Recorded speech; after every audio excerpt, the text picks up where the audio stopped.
Hi, welcome to Grow Your Strength. This is week 5 of the current training program. I'm going to start with some breathing, and today I'm going to take it to a face-up breathing position, just extending myself with my legs out. Take some time to micro-adjust my posture and settle into some slow breath cycles. If you prefer to have your knees bent, might be a little bit easier on your back. You could also elevate your feet on a footstool. Anything that feels comfortable so you can focus on your breath.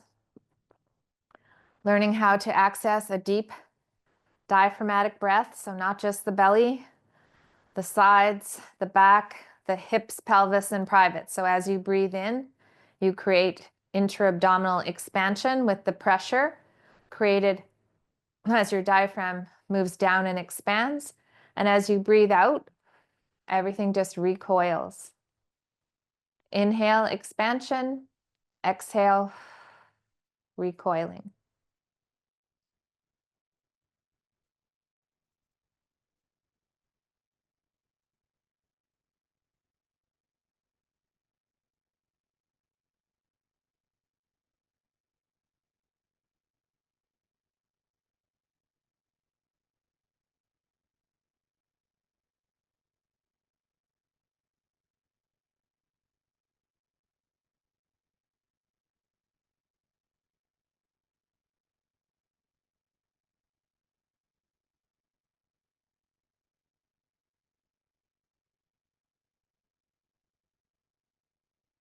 After your next breath cycle, we'll take it to hands and knees, and we'll start to work through some flexion and extension of your back.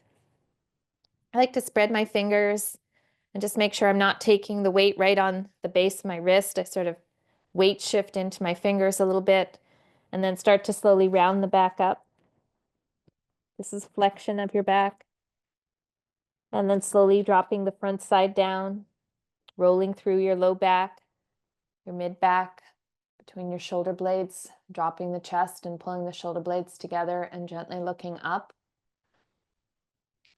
I don't advise pushing anything to extreme, so just wherever you can access this movement, different parts of your back flex and extend differently, but generally speaking, you want to have some motion through the whole length of your spine, not feel too locked up or jammed.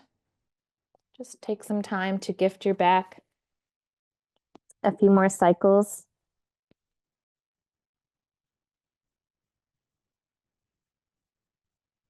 The middle ground of this movement is your sort of neutral back. So it's not too rounded and it's not too extended. So it's somewhere in the middle. And we'll just gently tuck the back toes and start to go into some opposite arm and leg reaches.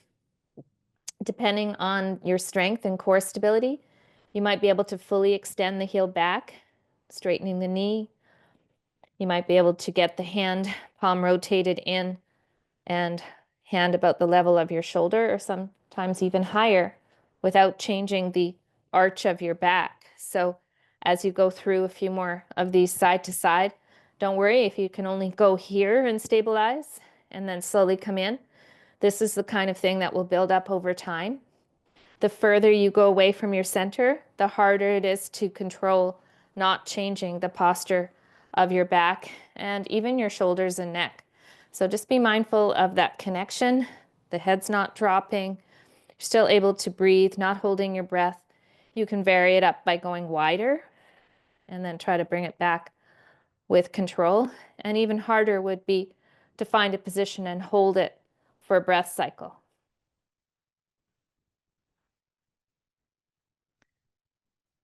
Finishing that off, we'll come to half kneeling.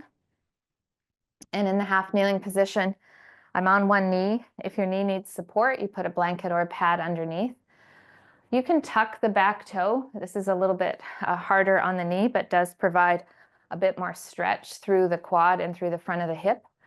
Leveling out your hips is something that takes a little practice, but you just kind of feel the edges of your hip bones, not riding too high to your armpit on either side. It feels nice and level. And then some pulses forward, tracking the knee over the midfoot. I'm feeling a little bit of a stretch through my thigh and hip, but nothing too extreme. And I'm not also losing my posture, so I'm not going into a big arch or anything. You can take some pulses straight and then angle your foot out. Perhaps pull the heel in and just start to create some stretch response, some space in the hips, and being mindful not to lift the heel, get some good ankle stretches in there. And in this class, I transitioned to a little bit of balance on one knee, which is harder than you might think. So if I take my front foot and just walk it closer to being in a tightrope with my back knee, you can see that I'm getting a little topsy-turvy. I'm just taking some time to go through a bit of a checklist of how much am I squeezing my hips. I can back that off just a little bit to stay upright. Little micro adjustments to stay upright in my ankle, my knees and hips. And then am I losing my ability to breathe deeply? Working on the half kneeling balance does a lot for the sort of smaller muscles that provide support through our posture. And it's safer than standing balance drills, because if you were to topple over, you're not going to risk falling too hard. You can have a piece of furniture nearby. I look like I need it today. Okay, so let's switch sides. Already feeling too hot, so the sweater's coming off. Check the mic, switching sides. So I went through the checklist of leveling the hips and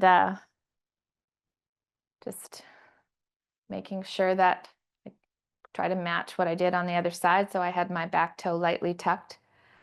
And here's some pulses forward.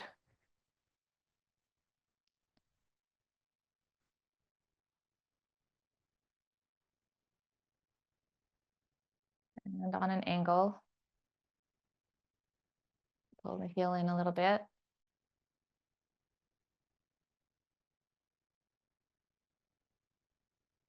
And then let's try the tightrope on this side. The visual is a component of balance. So if you're finding this too challenging, you could focus on something and see if that helps to make it a little more doable, or just take your foot out just a tad. Okay. And then again, if this is feeling too easy and you can hold it for half a minute up to a minute, then try blinking or closing your eyes, and that will really wake up the response in the body. You can see when I close my eyes, there's lots of little adjustments being needed there. Try not to hold your breath. Keep that breath nice and deep.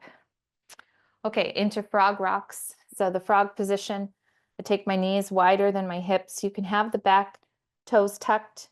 You could turn them out, right? Get a little stretch on the ankles. As you sit your hips back to your heels, this is very similar to a squat pattern in standing.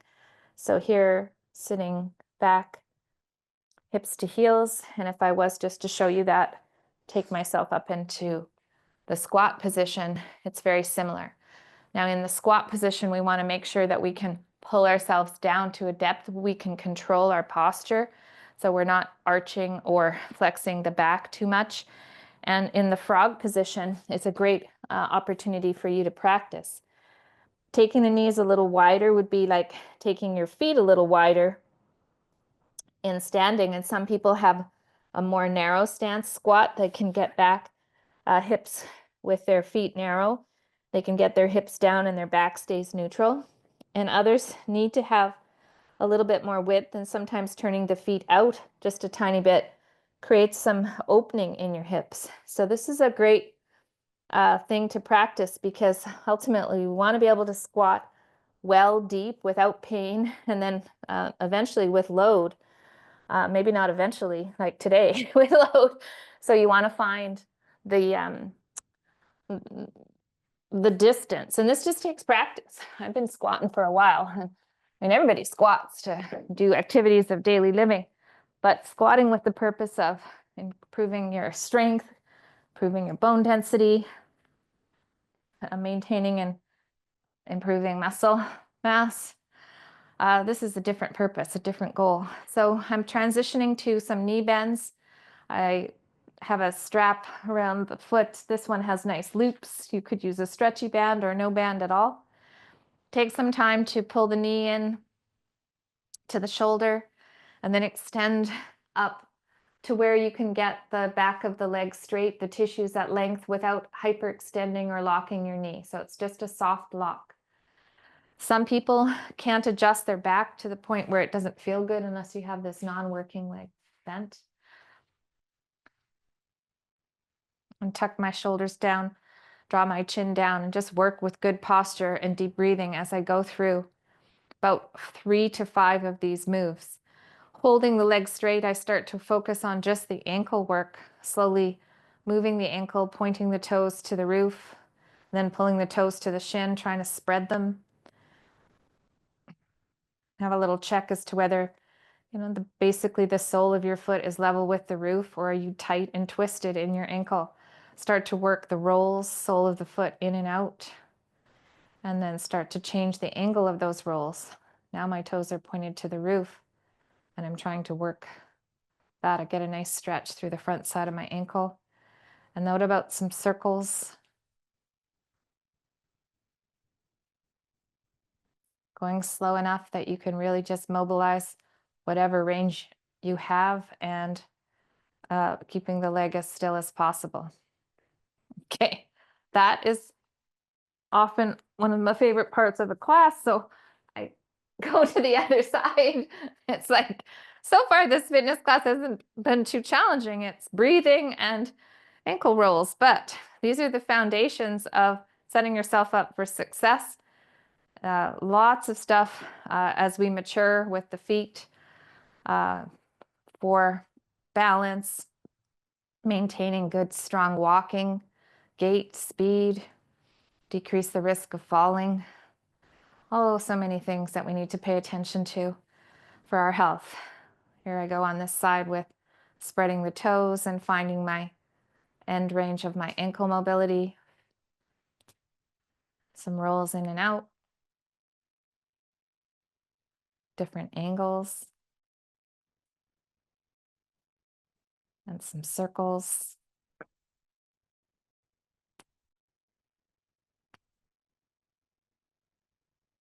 Good stuff. Okay. Side lying hip cars, rolling to the side. CARS is an acronym for controlled articular rotation, so articular being joint. So I stack my knees and feet and just take my top hip and roll it forward a little bit. Tuck the bottom hip under. Nice and slow, you take the top leg and start to lift it and circle around. I'm not moving my hip into anything that feels unsafe. So I'm not yarding it too far back. I'm in control. I could stop at any time. Here's a reverse direction. As I kick back, I can feel all the muscles through my hip working. Bring it up to the range I can access. My feet are relaxed. And there's my deep breath. I'm going to go one more time in each direction. And then we'll switch sides.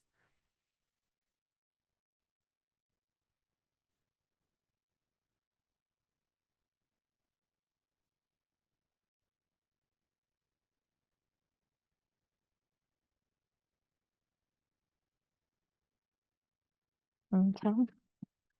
Earlier when I was talking about the frog being somewhat similar to the squat in standing, when people want to squat deeper,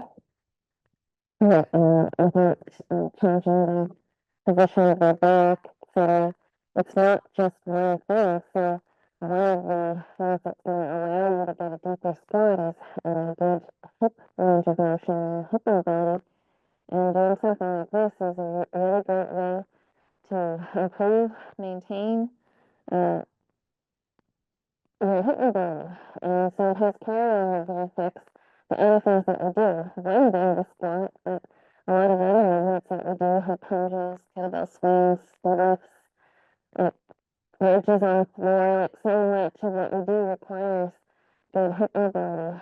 And Good hip mobility. And so it's a recipe for both like especially if you're a golfer.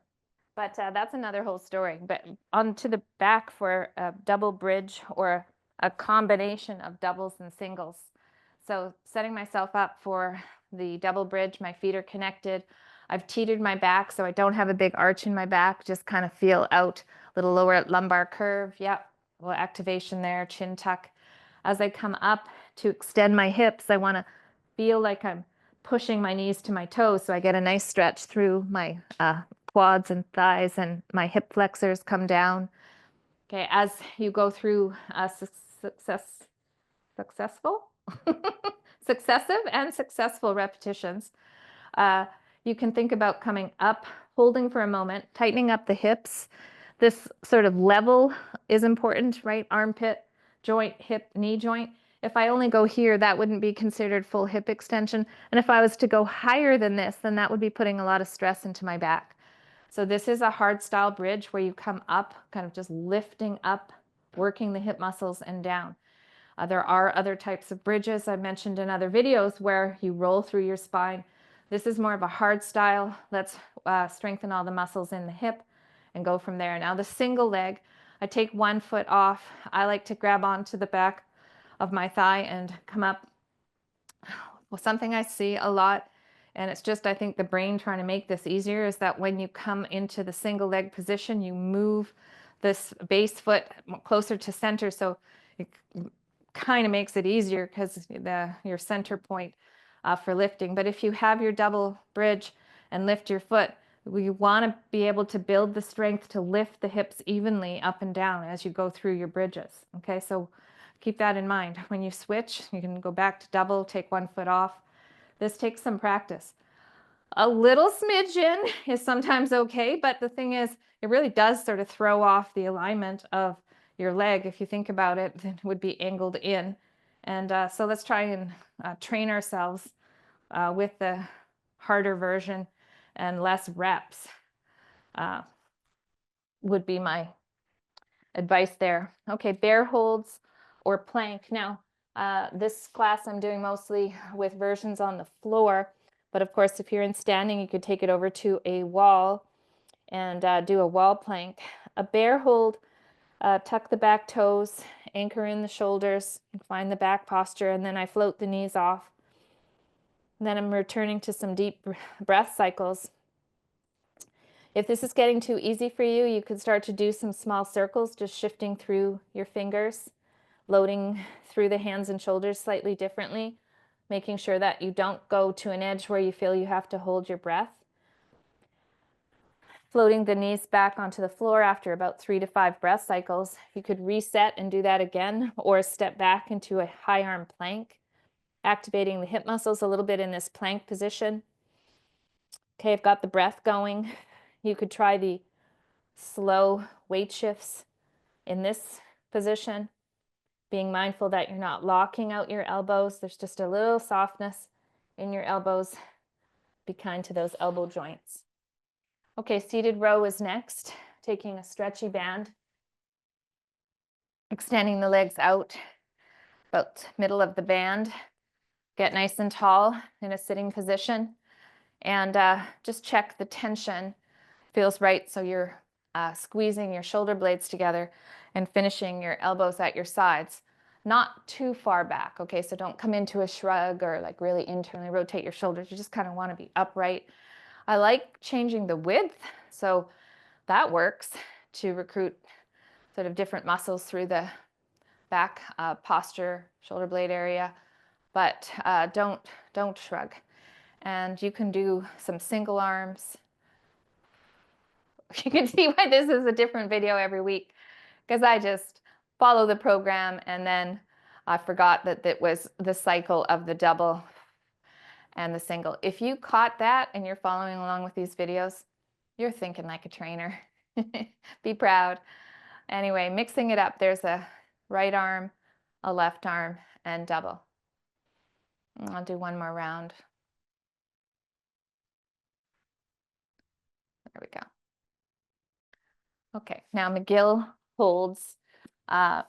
This one recently had a client see a physiotherapist who was given this exercise, and she has a very sensitive neck.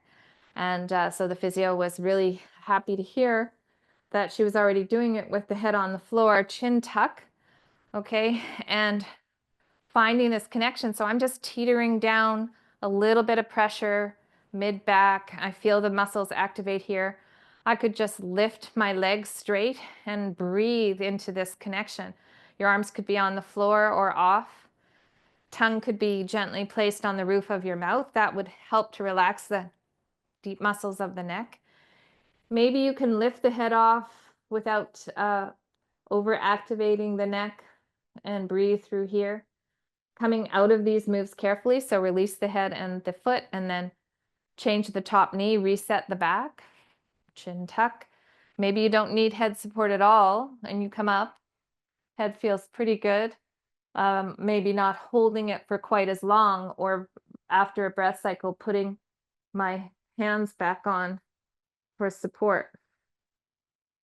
And then coming out of that carefully.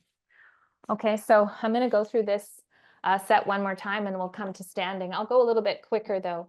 So first off, bridges.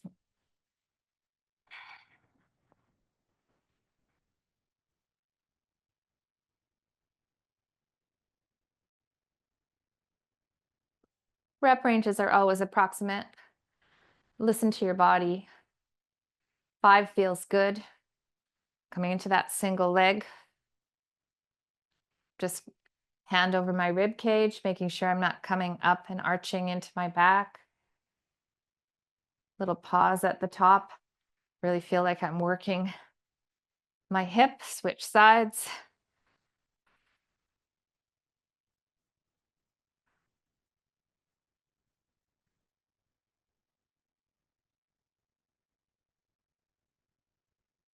Good. Into your option of your bear hold and or plank. So if you wanted to make it harder, you could do 2 planks. A little easier would be 2 bears. I'll do 1 of each. So setting my back, shoulders away from my ears, and then I lift the knees. I did some circles, just little ones, challenging my strength and my stability there. I'm still breathing, still talking. Stretch out my wrists. Reset, step back into a high arm plank. Easier would be to hold it. A little harder would be to add that rotation, little weight shift.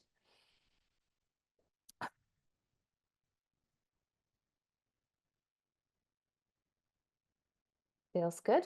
Into the seated row.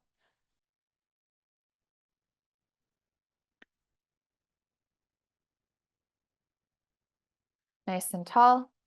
Check the tension. It's a little bit tight, so a little slack. There we go. So there's the double and the single. 5, 6 rounds should be good.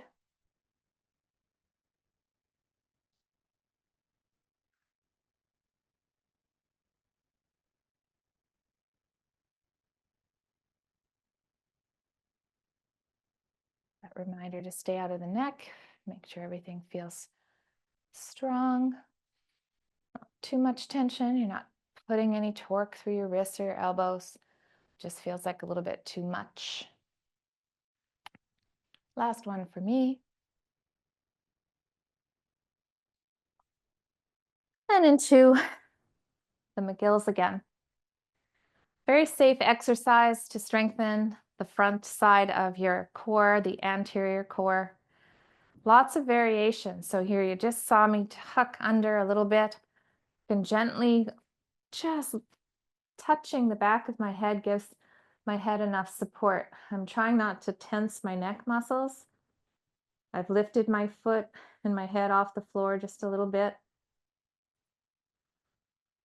Really feeling this connection that I'm breathing nice and deep into. Long, slow exhale. Blow all the air out and really feel the sort of recoiling and the connection of my torso muscles or core muscles. Neck is loose. Here I go. set and lift. Big, strong inhale. Long exhale.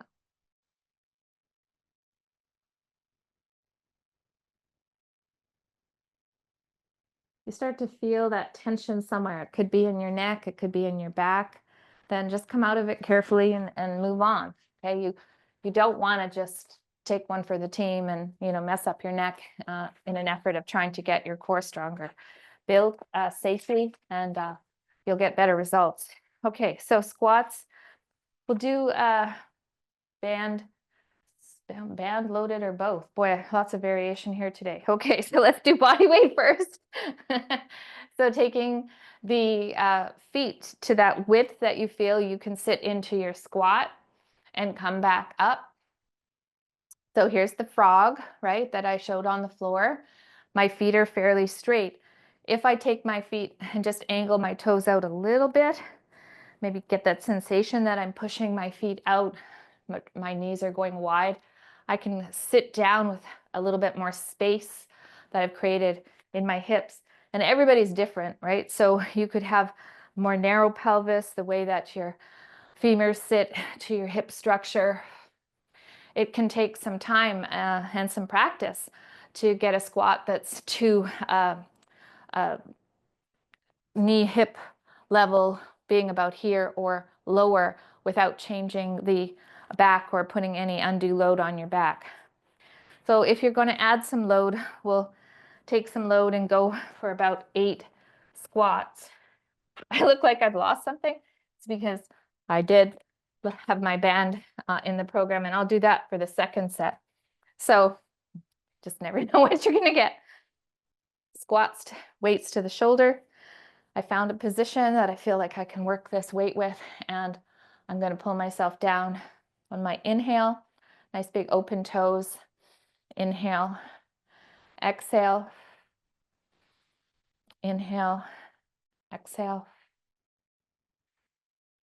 Feels good. Nothing like some good squats to help your day along in a positive way.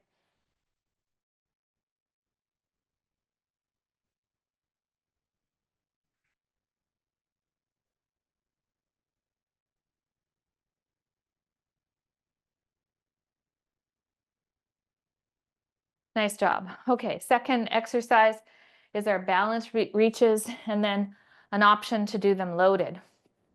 I love training balance.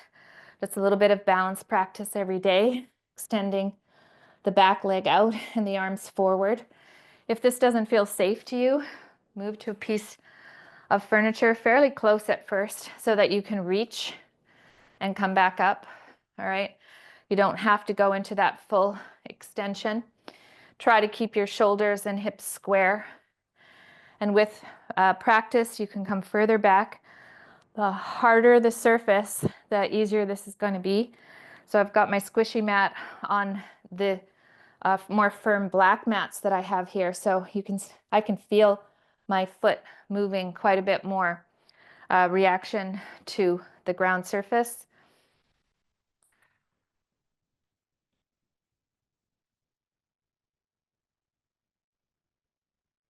Push-up variations are next. If you're sticking with a standing variation, you can find a wall or again a piece of furniture. The further your feet are away, the harder this is going to be. You want to find that nice connected plank. So if my hip muscles are a little tight, pulling myself into the wall, I can feel my shoulder blades coming together and push away. The variations or progressions, regressions of these plank push-up moves are going to get you to a place where you can hold your body weight on the floor.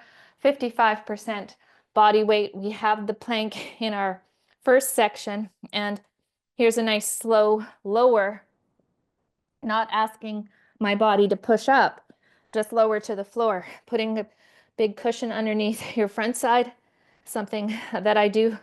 I've done in previous videos, and if you get to the point where you push up, you just want to take your time, not lose your posture, not be working into the neck. So push-up progressions are something that I really enjoy working with clients because they always feel so successful afterwards. Overhead press, taking a weight that you can know that you can press overhead about 5 times per side, creating a shelf. So when you press overhead, you want to make sure that you feel nice and connected with your body. You're pushing almost through your feet. You can alternate sides. If this weight was something that was really heavy, I might find myself leaning or getting back or trying to get the weight. When you're trying to build your strength in a nice, safe manner, we're not max pressing overhead. We're working rep ranges 4 to 10. And as you go up and pull back down, this should feel empowering, not like, oh, little messages that this could be a little bit heavy and I could have a sore neck tomorrow. Work within the zone that you are currently at. Work with the reps, do the class more often. That kind of thing will grow you in a safer manner. If the weight is well within your wheelhouse, you can see how I'm opening up my palm and I've got a bit more space to create as I go overhead. Oh my gosh, I'm gonna sneeze.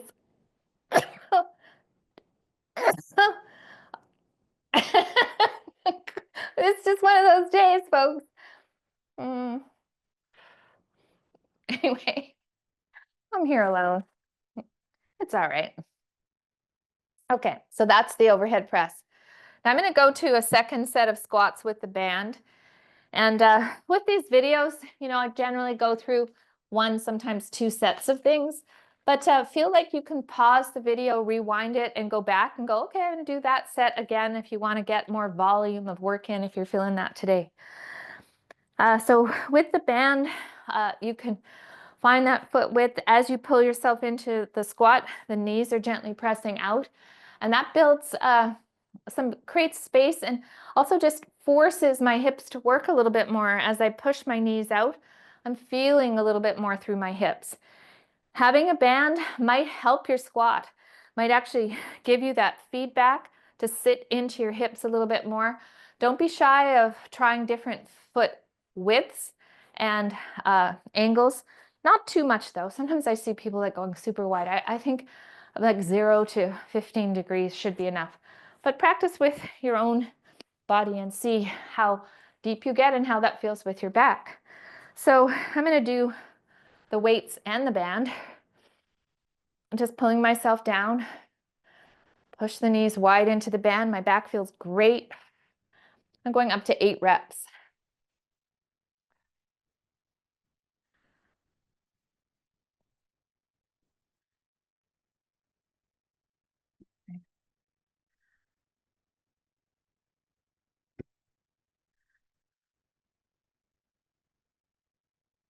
Woo. And 8. Nice job. Okay, now with the balance reaches, if that was hard enough for you, you can stick with the one I did the first round. And if you'd like to add a little bit of load, now I'm taking the weight, setting up my foot for a hinge where the weight goes down and the leg goes back. And you could do 3 to 5 of these per side. This foot that's going back, I'm trying to sort of imagine that I'm just drawing a line back nice and straight in the sand. So that helps me to control whether or not I'm rotating one way or the other. I'll switch feet, nice connection through my base foot, breathing in as I hinge to a depth that I can control and come back up. Watch you're not locking out this base knee. Locking out of the joints is something I mentioned with the push-ups too. If you tend to be one of those hypermobile people, then you're going to want to be hyperextending your elbows. And it's a good idea just to back that off, or the knees, just making sure that you're not reinforcing that hyperextension all the time. And that can be seen in the push-up, not only in the elbows, but in the knees as well. So if you do go into that hyperextended position, just soften the knees a little bit, soften the elbows, find your plank hold, your lower, maybe a mini. Okay, it all goes. And as long as it feels okay, you're going to build your strength up over time. Last thing on the elbows and knees, if you are, or you've caught yourself to be that person, then it's going to make the move feel a lot harder initially. And so just be mindful of that. Clean it up, and then your push-up will be super strong in the future. If you were like a bendy, flexy child, you did a lot of gymnastics, you could touch your toes easily, all that kind of stuff. And people who tend to go to things that they use their flexibility a lot, those folks often, generalization, have very mobile joints that can go into that hyperextension or lock position more easily. The nice working weight, working the muscles on the top of the shoulder up, being mindful of what I'm doing, pulling down, coming back to what I call the rack position. That's kind of a kettlebell thing. Changing the angles a little bit because I can, and it doesn't make my shoulder feel vulnerable. If it felt heavy and you want to go straight up and down to start, that's good. That's where you'll be. Okay, so today I'm going to finish the last set just one time through. Started with static lunge, so we're going to go with 6 static lunges. I'm going to take dumbbells in each hand, and if you only have time to do this video and go through this one time, just be happy with that. There's no magic in the sets and reps. It's the consistency over time with some sets and reps. And if you want to rewind the video and do this again, do. But hey, you know, a little bit of good exercise is going to help you. Even if it's just one set, you break this kind of training up through your day. Okay. I'm starting to call that exercise snacks. Kind of a different kind of snack than we're used to, but it has a good place in our life. If you're not getting as deep as me, that's okay. It could be looking like this. You could do this with no weights and have your hand next to a piece of furniture so you felt more stable. So that's the static lunge. Band walks. Oh, we did need that band again. Now, if you don't have a band, no worries. You can just do these kind of walks, body weight. But the band, again, forces the hips into a little bit more work. I've sat my hips back a little bit. I'm stepping to the side. Keeping the hips level. Taking it backwards. Trying to get some reciprocal arm movement. Forward and back. Keeping my feet at a distance where I'm trying to not let my knees cave in. So I'm pushing out. Boom, boom. Lots going on. I'm feeling some work definitely in this area. Little steps.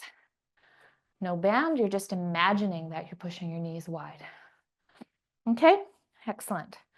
2 more to go. We've got our deadlift and our hip hinge and our in-place hand transfer. Okay, so with the deadlift, I want to safely get a weight into place. It could be a kettlebell from the floor or dumbbells from standing. Taking a breath in as you sit your hips back. Exhale as you come up. Here's your body weight hip hinge. Okay, feet are connected, rooted to the floor. Taking some time to grab the kettlebell handle. I take the slack out of my armpits. My back feels good. I take a deep breath in. There's my breath, and I stand up, pressing my hips forward. I can just adjust my shoulders nice and wide, take another breath, and slowly sit back. Now, if you can't do that with your back staying neutral, right? You round or overextend your back, or you feel pressure in your back, you could start elevating the kettlebell so you're not going all the way to the floor. But you want to keep this move safe. This is a very foundational move for fitness training. You want to be able to strengthen your hips up, hips back, okay? The squat is more knee forward, hips down. And in the deadlift, in the hip hinge movement, the knees bend, but they don't go forward. A smidge forward is okay, but you don't want the prime mover to move away from the hips. Getting the hips back. Here we go. Up nice and tall. Love it. Okay, now the hand transfer is picking up a weight that you can hold for about 3 breath cycles. Good posture, not leaning into this weight. Check my knees, not locked out.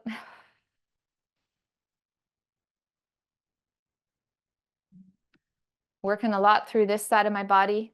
I can transfer this weight carefully to the other side.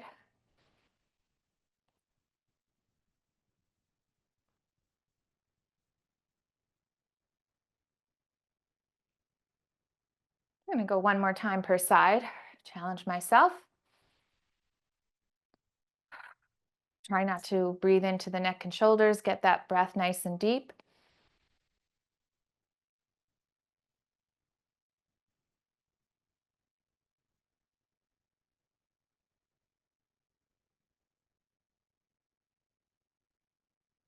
Now, if you want a second set of all those exercises, just stop and rewind the tape. I'm going to finish the class with a body weight get up, and I'm close to putting out some movement school videos just on the certain moves that I do in these classes, so you can kind of workshop them specifically over time for yourself. Now, the get up is probably one of my most favorite exercises. There is a learning curve to it. Okay, I'm set with my chin and my back, same arm up as knee that's bent. This side is out on an angle. The kind of angle position is individual because your arms and legs are a different length than mine. As you go through the stages of the get up, you get to take your time, sort of set for the next stage. Here I come, a lunge to standing. I'm not shrugged. I'm going to step back, get control of my balance, soft knee to land, open, hinge, kick through. Sometimes when I show people the get up and they've never seen it before, they're like surprised and kind of like, I'm never going to be able to do that.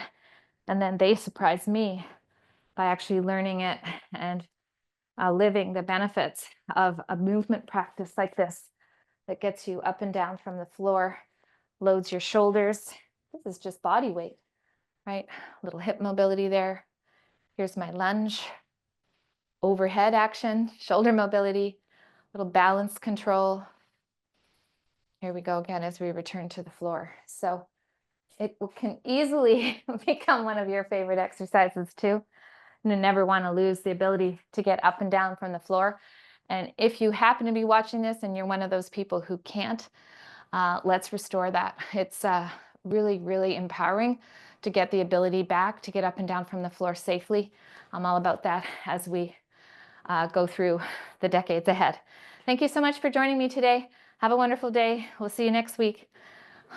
Take care.